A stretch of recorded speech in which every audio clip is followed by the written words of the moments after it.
¿Qué tal, amigos? Me da mucho gusto saludarle a través de la señal del Sistema Michoacano de Radio y Televisión en su espacio Vía Pública. Hoy vamos a abordar un tema interesante, el derecho humano de las mujeres. Quédese con nosotros. Le presentamos a continuación una cápsula para entrar de lleno al programa con nuestras invitadas especiales. Los derechos de la mujer son las facultades y atribuciones que existen las mujeres y las niñas de muchas sociedades de todo el mundo. En algunos lugares, estos derechos están institucionalizados o respaldados por la ley, las costumbres locales y el comportamiento social, mientras que en otros lugares se ignoran o reprimen. Los temas que con más frecuencia se asocian con la noción de los derechos de la mujer son, entre otros, derecho a la integridad, al control del propio cuerpo, derecho al sufragio, derecho a ocupar cargos públicos, derecho al trabajo, derecho a una remuneración justa e igualitaria, derecho a poseer propiedades, derecho a la educación, derecho a servir en el ejército, derecho a firmar contratos legales y derechos matrimoniales y parentales. En nuestro país, las mujeres tienen también derecho a llevar una vida plena y sin violencia. Sin embargo, los hechos violentos en contra de las mujeres se han incrementado hasta llegar a cifras alarmantes: violencia sexual, psicológica, laboral, e incluso el número de víctimas del sexo femenino que han perdido la vida aumenta drásticamente. Hoy, y en el ánimo de no equivocarnos con cifras y datos sobre este fenómeno, platicaremos con mujeres especialistas en el tema.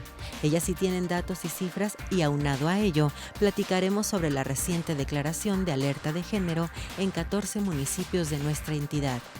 Esto es Vía Pública. Comenzamos. Ya estamos con usted y hoy quiero darle la bienvenida y me da mucho gusto, por supuesto, que nos acompañe a Fabiola Alanís, titular de la Secretaría de Igualdad Sustantiva, quien pues amablemente ha accedido a estar con nosotros hoy para hablar de este tema importante. Fabiola, muchísimas gracias por estar con nosotros. Gracias a ustedes por la invitación. Encantada de compartir este espacio, este panel con las expertas en este tema realmente. Muchísimas gracias. También está con nosotros Lucero Circe López, directora de Humanas Sin Violencia. Circe. Hola, gracias. Pues muchas gracias por el espacio. Es muy importante dialogar sobre este tema. Un tema importante. Fundamental y en de la vida. Actualidad. Sí, de democracia también. Muy bien. También nos acompaña Flor de María Gamboa. Ella es docente, académica, investigadora de la Facultad de Psicología de la Universidad Michoacana, de nuestra máxima casa de estudios. Así es, pues muchas gracias por el espacio y por poder compartir aquí con mis compañeras, colegas sobre algo tan importante. Yo quisiera saber, y de manera muy directa te lo pregunto, Fabiola, los derechos humanos son universales y pertenecen justamente a todo ser humano, pero hoy en día, a partir de no hace mucho tiempo, 50 años, 60 años, hay un apartado fundamental: los derechos humanos también de las mujeres. ¿Por qué? Bueno, los derechos humanos son irrenunciables e intransferibles, y desde el 10 de diciembre del 48, si mal no recuerdo, quedó estipulada la primera Declaración de Derechos Humanos. Posterior a eso, como todos sabemos, hay una historia, digamos, de las generaciones de derechos humanos: primera generación de derechos humanos, segunda, tercera, hasta la cuarta generación, que tiene que ver ya más con la época actual, con el derecho, digamos, a un medio ambiente sano, el derecho al acceso a las tecnologías, etcétera, universal. Entonces, sí, efectivamente, cuando hablamos de violencia contra las mujeres, estamos hablando fundamentalmente de la violación de derechos humanos, y eso no solamente tiene que ver con las mujeres, tiene que ver con la sociedad en su conjunto. 1955 abre un nuevo panorama en México. Por primera vez las mujeres mexicanas tienen derecho a votar. Y de ahí este asunto del género, inmediatamente después. Bueno, nada más una precisión, fue en el 53. 53. 1953. Pero es que el 5 se parece al 3 de repente. Sí, pero bueno, 2 años son 2 años, sí, ¿no? Bueno, yo creo que hay que pensar que, digamos, este acceso de las mujeres a ser reconocidas como sujetos jurídicos y políticos es producto, pues, de toda una lucha, ¿no?, que han venido emprendiendo los movimientos feministas desde hace décadas, ¿no?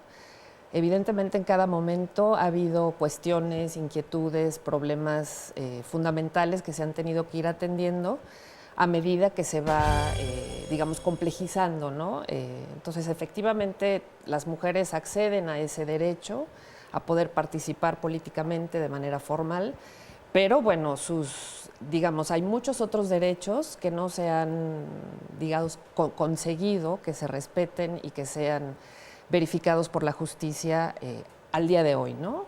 Por ejemplo, el derecho de las mujeres a transitar libremente. Ese es un derecho que está permanentemente vulnerado, ¿no? Sabemos que las mujeres en este país, en esta sociedad y en muchos otros tienen que guardar medidas propias para protegerse en las calles, ¿no?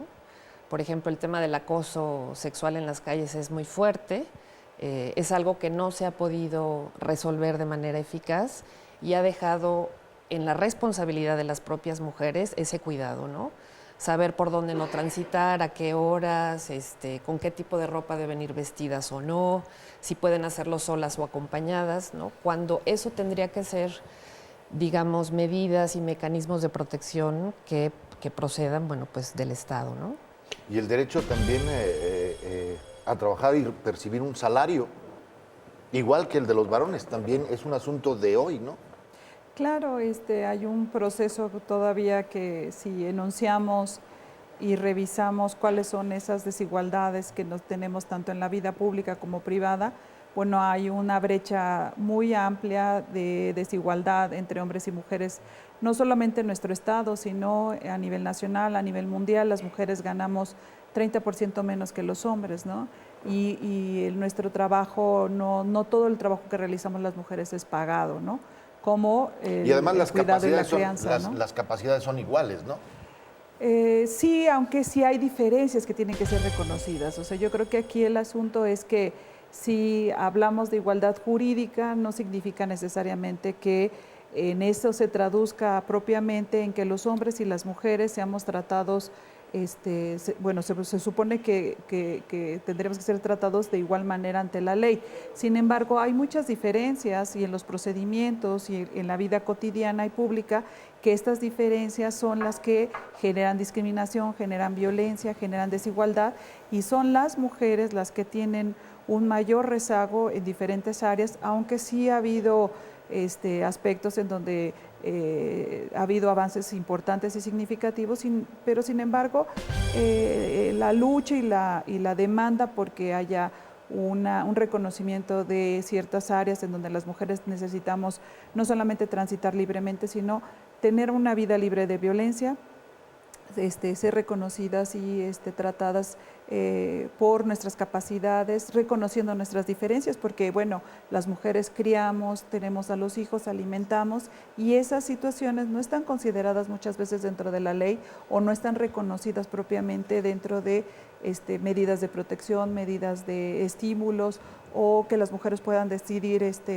no sé, están trabajando y un año irse a la crianza de sus hijos, pues tampoco hay instancias que les permitan acceder, por ejemplo, a otras áreas como trabajar o áreas nocturnas donde sean protegidos y sus hijos estén bien. O sea, ahí hay unas cosas que todavía se fallan y esperemos que en algún momento podamos hacerlo de una manera más. No le cambie, siga con nosotros.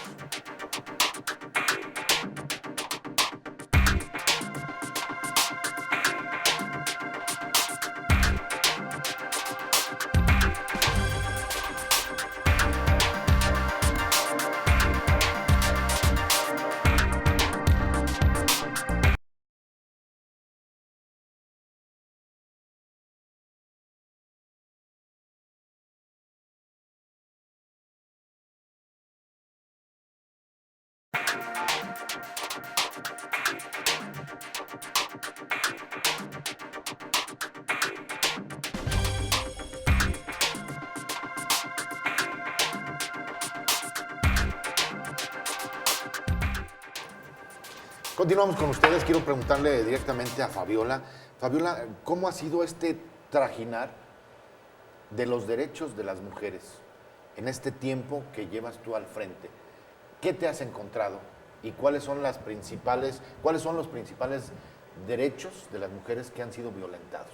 Ya las tres han hablado de un asunto muy particular, en un mismo caso, la violencia que se presenta hacia las mujeres.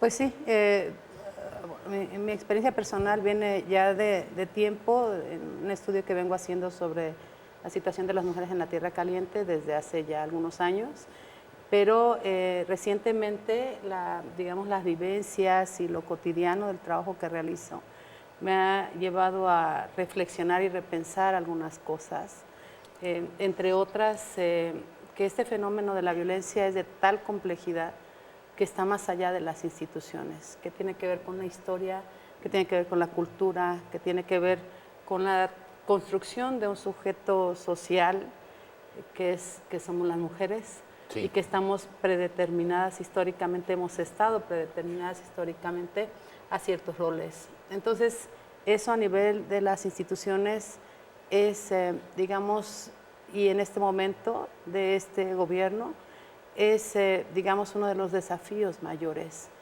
y tiene que ver con una época.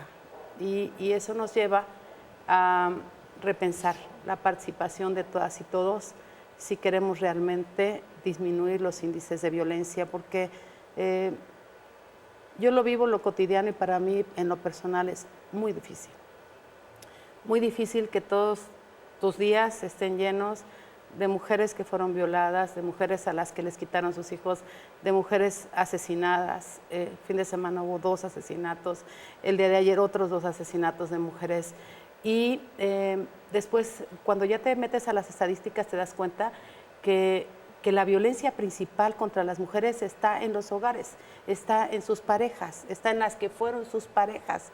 Entonces, la violencia psicológica, la violencia económica, patrimonial, la violencia sexual, que por ejemplo ayer decían, daba un informe en la Secretaría de Salud de que atiende todos los días en el estado por lo menos 33 casos de violencia sexual contra mujeres. Entonces, es de tal complejidad y de tal magnitud este desafío que si no lo hacemos con la sociedad, si no lo hacemos con los otros poderes, si no lo hacemos de manera conjunta, veo complicado que podamos revertir esos indicadores. No quiero ser pesimista, Sí, quiero sí, plantear las pero cosas con mucha objetividad porque así es. Las cifras, independientemente de lo que tú comentas, ahí están. Y por eso también seguramente en días pasados se ha decretado o declarado la alerta de género, por la cual estuviste tú también luchando y haciendo talleres y haciendo foros para cumplir con esos requisitos que obligaba la federación, ¿no? Sí, y aprovecha esta oportunidad para decir lo siguiente. El país entero debería estar en alerta de género, no es Michoacán.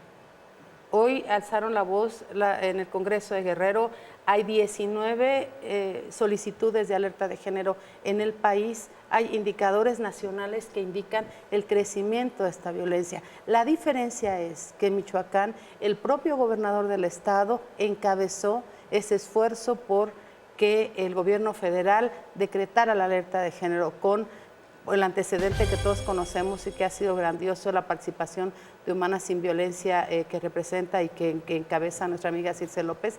Es un antecedente que nos permitió como gobierno del estado tomar ese instrumento, esa posibilidad, ese mecanismo como algo necesario para Michoacán. La diferencia es que aquí reconocemos, no estamos ocultando, estamos diciendo es necesaria la alerta de género para todo el estado. Y eso no quiere decir que no suceda en el país, ¿eh? No Sí. quiere decir que no suceda en Campeche, no quiere decir que no suceda en Sinaloa, no quiere decir que no suceda en Chihuahua, no quiere decir, en el país solamente se han decretado hasta hoy con Michoacán 4 alertas de género. La que se dio en el Estado de México, que fue la primera, somos la tercera, ¿verdad? La cuarta. La de Jalisco y la del Estado de Morelos. Sí. Somos la cuarta. Pero la que más sabe de ese tema es mi amiga. Sí, Circe. voy justamente con Lucero porque me parece extraño también que en este tema ustedes estén siguiendo la estadística a través de los medios de comunicación. Es decir, ustedes están revisando día con día la nota roja de los distintos medios de comunicación, ya sean escritos, electrónicos, de todos. Ustedes tienen que estar siguiendo y no son las instituciones las que les están dando a conocer esa cifra para identificar ahora en este momento qué tipo de delito se comete en contra de las mujeres. Bueno, no solamente los medios, tenemos otros mecanismos, porque de repente nos dicen, es que eso no es científico. Sí es científico, sí es una investigación que nos permite a nosotras integrar una serie de datos y irlos comparándolos con otras fuentes. Nuestras 3 fuentes fundamentales son las que accedemos vía acceso a la información, que es un mecanismo público que necesitamos apropiarnos la ciudadanía de esos mecanismos para hacerlos funcionar, como es la alerta de violencia de género, que es un mecanismo ciudadano de defensa de los derechos humanos de las mujeres, en particular y propiamente en el tema de violencia feminicida. Sí. La otra fuente que nosotras tenemos son las estadísticas que se producen a nivel federal con respecto a los delitos de alto impacto que se monitorean a nivel nacional, solo que ahí tenemos un grave problema porque si todos los días hacen cada semana hacen un informe, lo que tiene que ver con el tema de delitos contra las mujeres viene encriptado, o sea, viene así como, dice, delitos, por ejemplo, solo violencia, violación,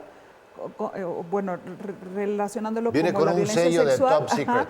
y entonces nosotras tenemos Casi, que desagregarlo. Entonces eso nos habla mucho también de las dificultades que tenemos y porque también ha sido un proceso, también yo quiero ser, hay que decirnos la verdad, ¿no? Yo creo que eso es importante. Esto es muy complejo porque, tenemos apenas 9 años con la ley de acceso, de la Ley General del Acceso de las Mujeres a una Vida Libre de Violencia. A partir de esa ley, en donde se hace toda una serie de enunciamientos que permiten, que se supone que hay una base de datos que permita saber cuáles son los delitos o cuáles son las situaciones que afectan directamente y encarecen o perjudican o generan una situación de inseguridad, de no desarrollo hacia las mujeres. Si bien lo tenemos desde que fue Beijing y Cairo, en donde se establecieron estos dos plataformas importantes de defensa de los derechos humanos de las mujeres y de la Cuarta Conferencia Mundial de las Mujeres, pues bueno, tenemos realmente 20 años en que hemos venido diciendo si las matan, si nos violan, si nos acosan en la calle, si nos golpean, pero no estaba sistematizado. Sí. De hecho, las estadísticas institucionales tienen apenas que será 10 años más o menos, 13 años. Entonces yo quiero hacer como que esta parte, decirla, que ir recabando la información y convertirla no solamente en un dato contundente, en una situación. También lo que nosotros hemos referido es que detrás de ese dato hay toda una historia de consecuencias que tiene la violencia o esa situación de no desarrollo, de no acceso a la justicia o de desigualdad que viven y enfrentan las mujeres todos los días. Efectivamente, ya hay una solicitud de declaratoria de alerta de violencia a nivel nacional. Son efectivamente 19 estados los que la han solicitado, sin embargo, solamente se han dado 4 declaratorias. Hay 4 declaratorias a favor, por así decirlo, de declararla en el Estado. Pero la han negado en otros casos, y ahí ¿no? tenemos ejemplos de una en donde se ha negado y tenemos otro caso que nosotros apenas estuvimos en una reunión, que es Baja California, en donde la propia organización, junto con el gobierno del Estado, junto con la sociedad civil, solicitó que no se declarara porque ellas querían demostrar, por así decirlo, que necesitamos la situación es hacer un ejercicio de construcción democrática, integral, de diversos actores y ver si funcionaba sin Muy la bien. alerta. Entonces eso es algo muy importante, ¿no? Cifras, ustedes tienen las cifras. Sí, claro. ¿Quieren las cifras? Por Va. supuesto que sí. Bueno, nosotras del 2006 a lo que va del 2016, hemos contabilizado, y digo contabilizados desafortunadamente porque se nos arruga el corazón y nos hace también muy duro estar contabilizando, pero es importante. Llevamos 894 mujeres que han sido asesinadas del 2006 a lo que va del 2016. Del 2000, la Procuraduría, o en el análisis que se llevó a cabo del 2006 al 2014, solamente consideraron 719. Pero nosotras hemos visto que otros no tenían o no estaban propiamente la denuncia. La otra es que en el sector salud, del 2010 al 2015 atendió gracias a la norma oficial 046, 92.739 casos de agresiones sexuales en contra de las mujeres. O sea, 3.3 Sí, diario. algo Sí. así. 33. Y lo peor de todo 33 eso es que diarios. del 2006 al 2015 tan solo se denunciaron hubo 2.000 denuncias, 2.006 denuncias de violencia sexual en la Procuraduría. Entonces, de 92.000 casos, solamente 2.000 denunciados, nos habla de que el talón de Aquiles o el cuello de botella es justamente las áreas que tienen que ver con, no necesariamente solo con la atención, sino con la prevención y con el acceso a la justicia que propiamente marca la Procuraduría.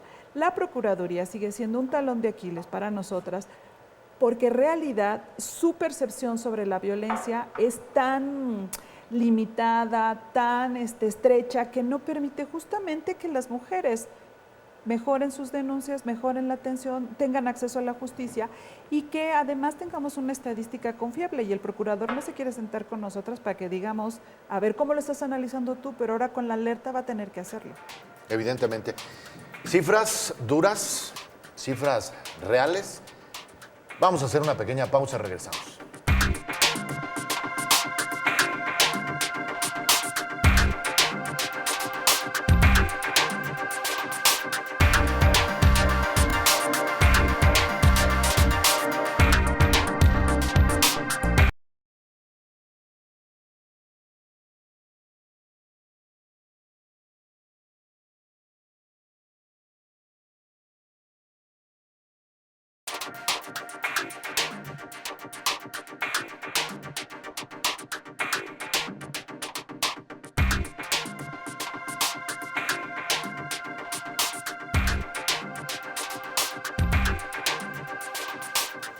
Regresamos con ustedes, vamos directamente, nuevamente con Lucero, porque trae las últimas cifras que Procuraduría dio a conocer a cierto sector solamente. Al Congreso del Estado, que le pidieron una reunión de trabajo, que Sí. en realidad era una comparecencia, que debió haber sido una comparecencia, pero les dio miedo. Entonces, yo les puedo decir que de violencia familiar el procurador señaló del 2010 a mayo del 2016, 4.521 casos, 2.943 en trámite, 1.392 judicializados y solamente que no se, o sea que a lo mejor se perdieron, no sé qué pasó, 186.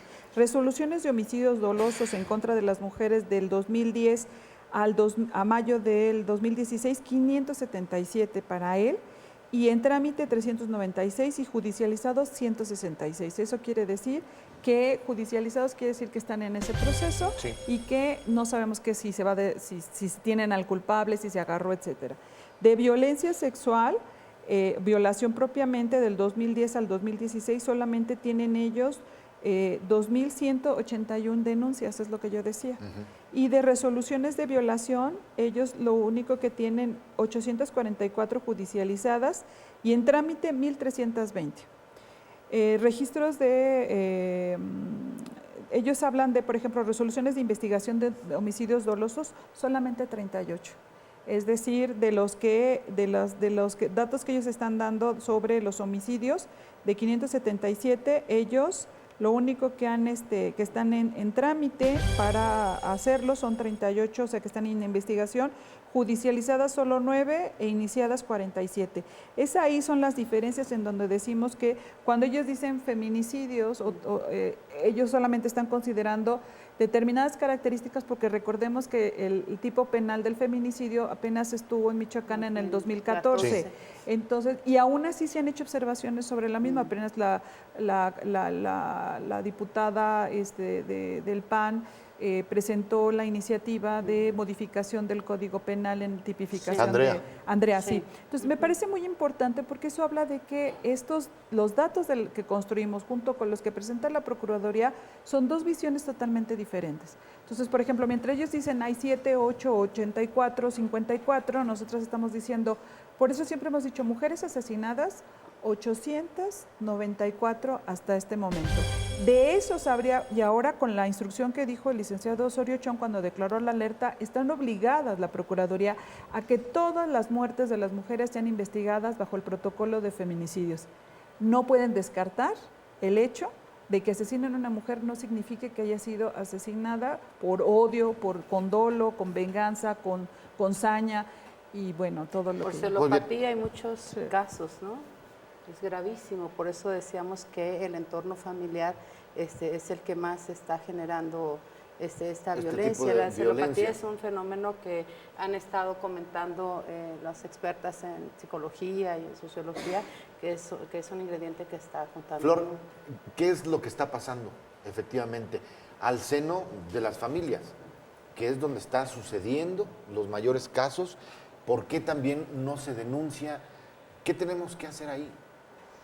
Bueno, yo lo que creo es que hay que partir primero del hecho de que vivimos en una sociedad patriarcal, ¿no? Y cuando decimos esto, queremos decir que todas las instituciones que la conforman, empezando con la familia, que es, digamos, sigue siendo concebida como la célula primaria, ¿no?, de la sociedad, pero todo el otro conjunto de instituciones también reproducen y perpetúan la idea y la creencia en la superioridad del sexo masculino, ¿no?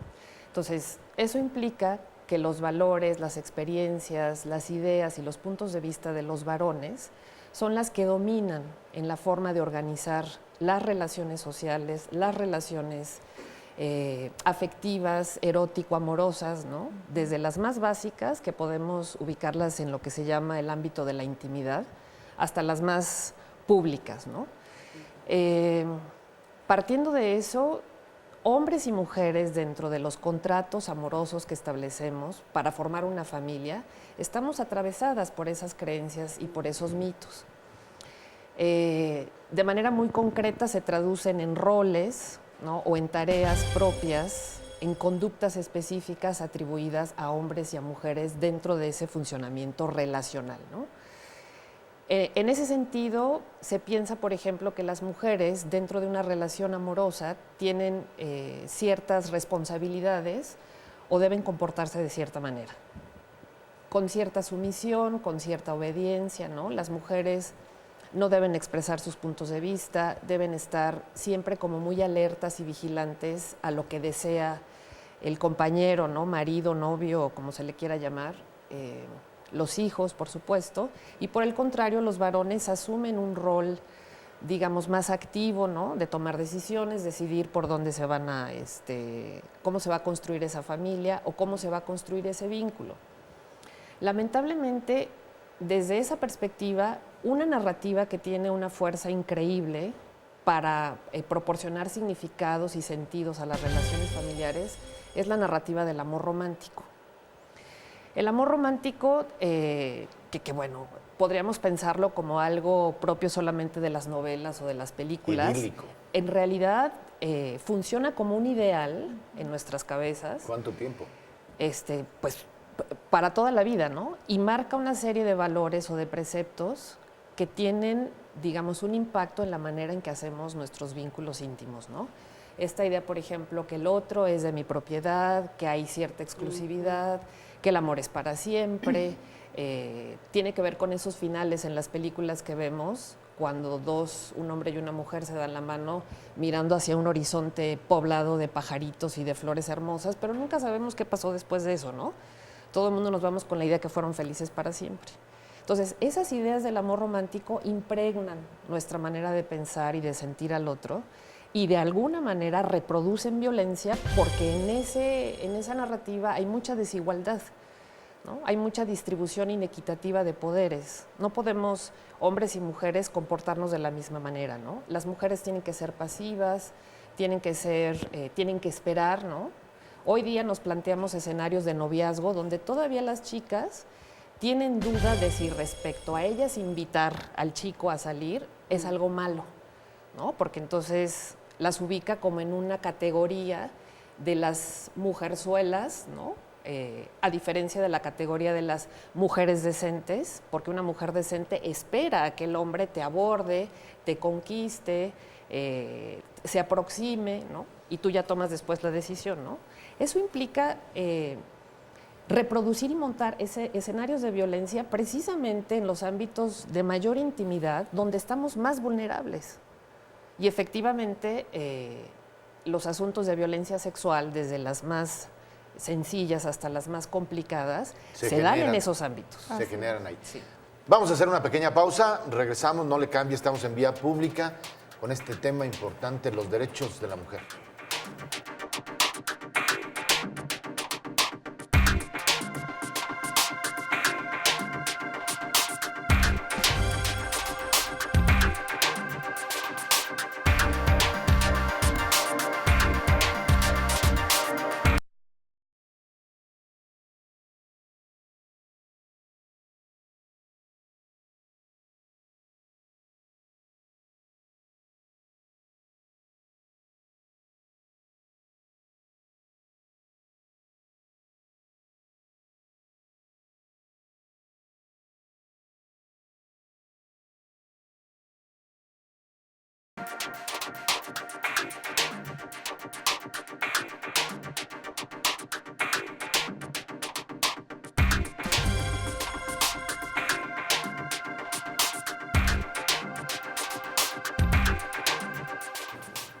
Continuamos en vía pública directamente con Fabiola y le quiero preguntar también de manera muy directa, muy tajante, ante estas cifras que hoy conocemos, que tú también tienes, que nos ha dado también Lucero, que tiene la Procuraduría, y ante esta declaratoria de la alerta de género en Michoacán, en 14 municipios, ¿cuál es el reto? Porque no son 14 municipios la geografía política del estado de Michoacán. Son 113 municipios. Y tú has trabajado y nos has dicho que has comentado que estás haciendo un estudio sobre el asunto de Tierra Caliente. O sea, tenemos que recargar la solución de este problema solamente en este instrumento que es la alerta de género. ¿O cuál es el reto del gobierno del estado ante una declaratoria de la federación en solo 14 municipios?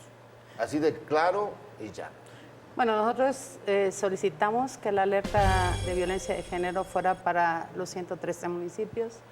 Finalmente, el resolutivo incluye solamente 14 y en ese sentido nosotros reiteramos que estamos trabajando en todo el estado para atender, prevenir, sancionar y eliminar la violencia contra las mujeres.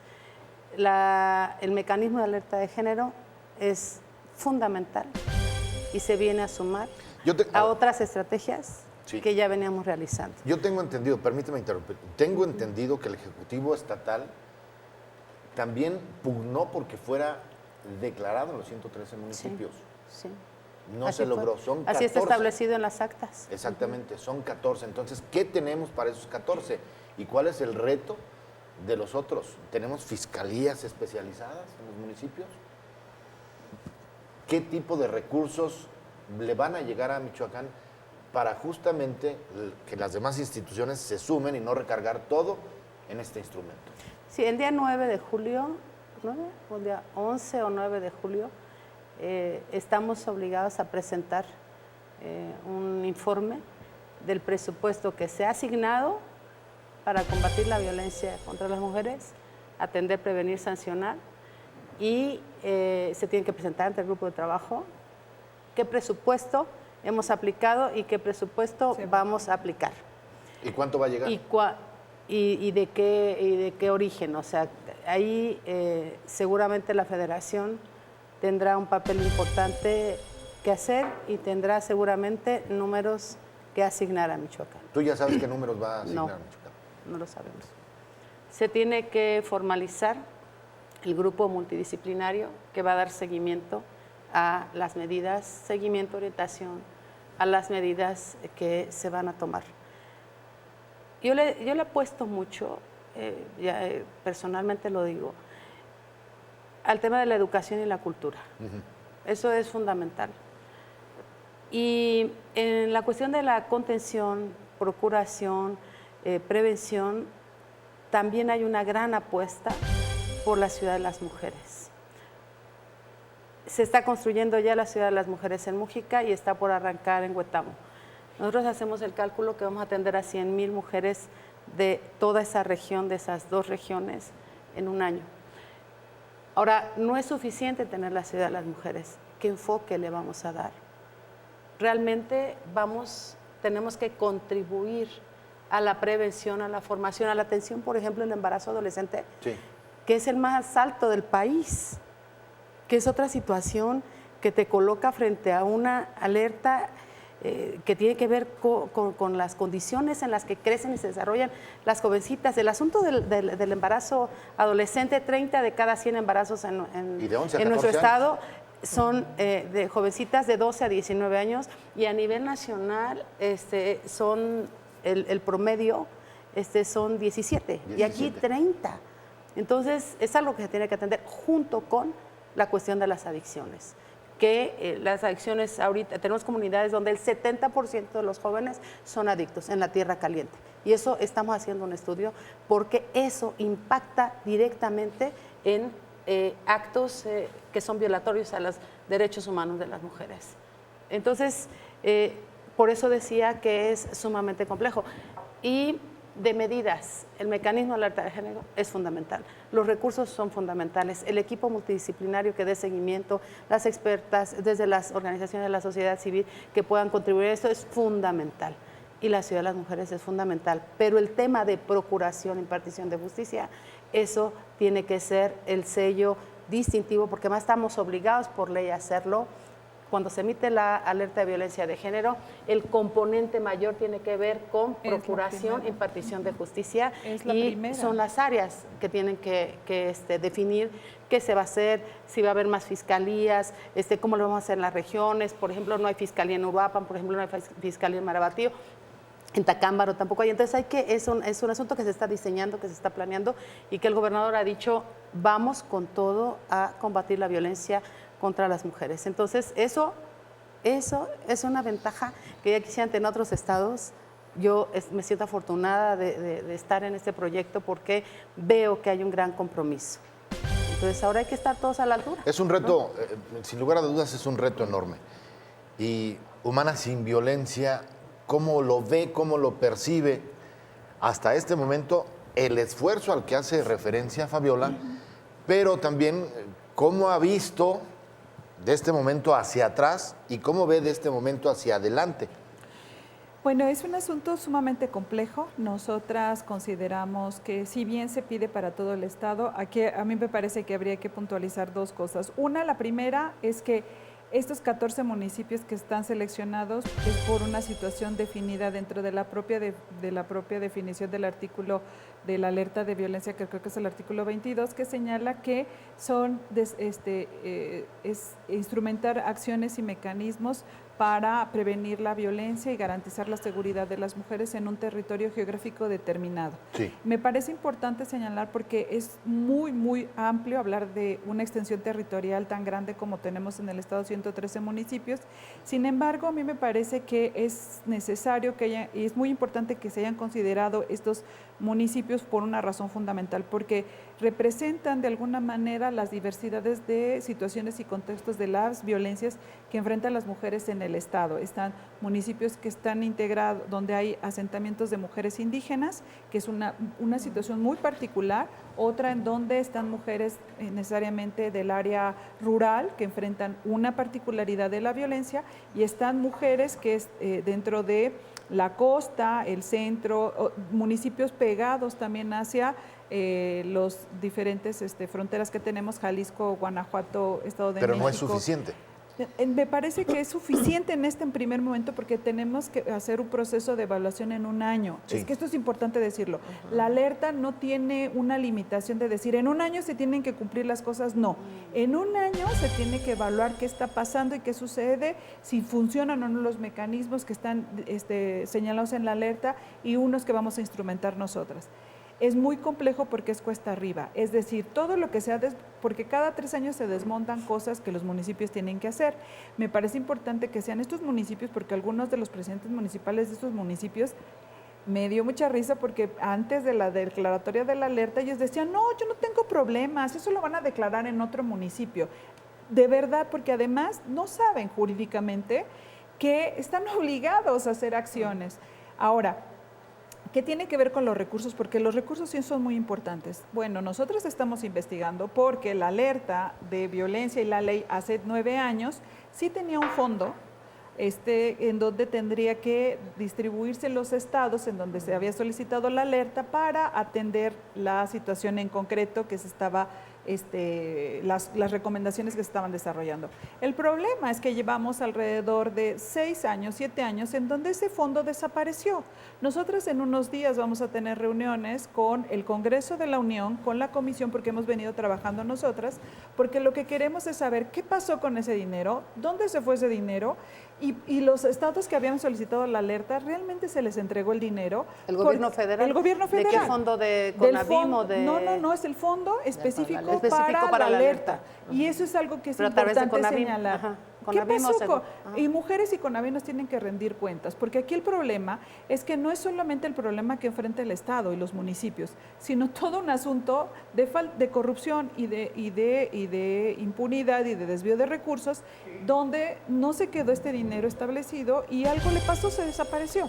Entonces ahora nosotros lo que queremos es tener una reunión con la Comisión del Congreso, la Comisión de Igualdad del Congreso del Estado también, al igual que el de la Unión, para que etiqueten recursos específicamente para la alerta, Muy porque bien. otra cosa es el recurso de ustedes. Perfecto, perfecto. Pues se perdieron entonces esos recursos y hoy no se conoce cuánto se le asigna a Michoacán. Así es. A con nosotros no estos nos han 14. dicho. Por eso Entonces, nos y han hemos dicho. estado insistiendo. Urgente, pero vamos a hacer una pequeña pausa, ¿les parece? Y regresamos de manera directa vía pública.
Regresamos a Vía Pública. Flor, yo quiero preguntarte, ¿qué está haciendo la academia? ¿Qué está haciendo la investigación en este tema, en estos temas tan importantes? Bueno, hemos estado haciendo mucho trabajo. Ese trabajo que Y se aparte llama de esto, desde... te pediría también, porque me están diciendo de producción que se nos terminó el tiempo, las conclusiones de este programa. ¿Qué está haciendo la academia primero? Y me das tus conclusiones, Ok. ¿te parece? La academia está haciendo mucho trabajo. La Universidad Michoacana de San Nicolás de Hidalgo en particular se sumó a una red, la Red Nacional de Instituciones de Educación Superior, Caminos hacia la Equidad de Género, comprometiéndose con la transversalización de la perspectiva de género en toda la universidad. Eso implica permear de una manera, digamos, profunda programas, planes de estudio, procesos administrativos, gestión, ¿no? Dentro de la universidad con una mirada incluyente, a favor de la cero tolerancia de la discriminación, ¿no? En cualquiera de sus ámbitos, de la violencia, por supuesto, hacia las mujeres. Y esta red, digamos, suma a, pues, prácticamente a todas las universidades públicas del país y opera a través de una declaratoria también, ¿no? ¿Y el compromiso con las instituciones? Por El ejemplo, compro- con Sei Mujer. Bueno, se han estado haciendo convenios, nada menos, bueno, hace una semana hubo un acercamiento con Fabiola para diseñar un diplomado en intervención psicológica a las personas que prestan atención de manera directa a las usuarias, ¿no? Entonces, estamos completamente Perfecto. comprometidos con Conclusiones, te pediría. eso. Bueno, es muy Flor. importante convocar a la participación ciudadana, ¿no? Con este asunto en particular de la violencia hacia las mujeres. Necesitamos sacudir las comodidades y las indiferencias y la apatía con la que la ciudadanía en general responde frente a esto, ¿no? El hecho de que no sea casos que toquen directamente a mi familia, porque no son mis hijas, porque no son mis hermanas, porque no son mis esposas, no significa que no tengamos una implicación, porque somos ciudadanas y ciudadanos y porque lo que me pasa a mí le pasa al otro y lo que le pasa a la otra me pasa a mí. Entonces creo que es muy importante retejer el lazo social, ¿no? La relación con el otro, a partir de involucrarse de la manera en que cada quien pueda, porque no se trata de que toda la gente participe. Dejemos el área igual, de confort. ¿no? Pero hay que dejar esa área de confort, ¿sí? Es importante dar un paso hacia afuera, aumentar la sensibilidad, ¿no? Y la sensibilización hacia estas problemáticas e involucrarnos de formas diferentes, pero sí involucrarnos. Lucero, Bueno, conclusiones. el reto más grande que tenemos es que estamos preparándonos para poder implementar una metodología de procedimiento y seguimiento y evaluación. Necesitamos generar un vínculo más estrecho con las instituciones porque de eso se trata, que no nos atropellemos en el camino, que también implica que tengamos una nueva dinámica de relación con la contraparte. Es necesario que como sociedad civil y nosotros como solicitantes de la alerta nos vamos a seguir sentando con el gobierno del Estado en su conjunto y los tres poderes para poder avanzar en este tema, porque es necesario, porque es un asunto que no solamente le toca a la Secretaría de Igualdad Sustantiva, le toca a todo el Estado. Y bueno, nosotros vamos a presentar en unos días más una plataforma para saber para decir qué vamos a evaluar, cómo estamos viendo las cosas, cuáles son los mecanismos que vamos a utilizar, y sumarnos, por así decirlo, de manera conjunta en lo que podamos, siempre de una manera respetuosa. Yo le apuesto mucho a la construcción de una política pública en donde podamos tener esta interlocución con el gobierno del Estado, porque en la medida en que el gobierno del Estado en su conjunto pueda asumir su responsabilidad, nosotras también podremos avanzar en materia de derechos humanos de las mujeres, y esto es fundamental. Una interlocución clara, ¿no? Sí, es lo y que respetuosa, y que además pues no descalificar de entrada algo que no ha sucedido. Es un mecanismo y nosotras estamos seguras de que tiene que funcionar. Y además la crítica constructiva siempre por supuesto. es saludable. Y además eso nos permite crecer, también construir una ciudadanía, construir gobernabilidad. Muy bien. Fabiola, el tiempo se nos termina. Conclusiones de este espacio, de este programa, de este tema. Bueno, la primera gran conclusión es que estos espacios hacen falta para reflexionar, para escuchar diferentes puntos de vista. Uno siempre aprende, todos los días estamos aprendiendo, y a mí estos espacios me encantan.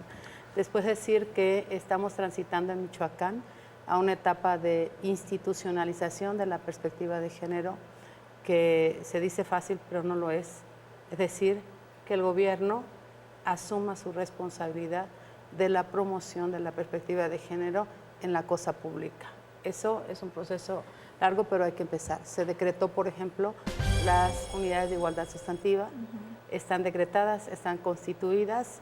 Ahora tenemos un plan de trabajo muy ambicioso para que, fundamentalmente en esta primera etapa son los siguientes 2 meses, las y los funcionarios atiendan con perspectiva de género, que sobre todo las áreas que atienden a víctimas de violencia lo hagan reconociendo, aplicando estándares internacionales y nacionales en atención a víctimas de violencia y en general. Y a finales de año, la participación de estas unidades de igualdad sustantiva en los procesos de planeación, programación, presupuestación con perspectiva de género. Si no hay presupuesto con perspectiva de género, no habrá mucho avance. Entonces, institucionalizar la perspectiva de género es una de las grandes tareas que tenemos que hacer los siguientes meses y años, y esto se inscribe bien en este mecanismo de alerta de violencia de género. Entonces, bueno, pues vamos a seguir dialogando con ellas, escuchando, por supuesto, a las expertas en este tema para que nos digan que sí podemos hacer para marchar juntos con la academia, con las organizaciones de la sociedad civil, con los otros poderes. Por ejemplo, me encanta esta idea de la universidad, de esta red que ya está constituida en la universidad. ¿Por qué? Porque nosotros tenemos que diseñar y modificar planes y programas de estudio para que, por ejemplo, nuestros abogados que se forman en la Universidad Michoacana estén formados con perspectiva de género, y cuando lleguen a ser ministerios públicos tengan otra visión, otra mirada, otro horizonte de cómo atender a una mujer violenta. Entonces, es fundamental el papel de la universidad y de las organizaciones de la sociedad civil. Agradezco el espacio, los felicito, es una buena oportunidad. Ojalá se den otros ejercicios como estos. Muy bien. Pues bien, el tiempo se nos ha terminado. Yo quiero agradecerle mucho a todos ustedes el que hayan acudido a este espacio, a Vía Pública.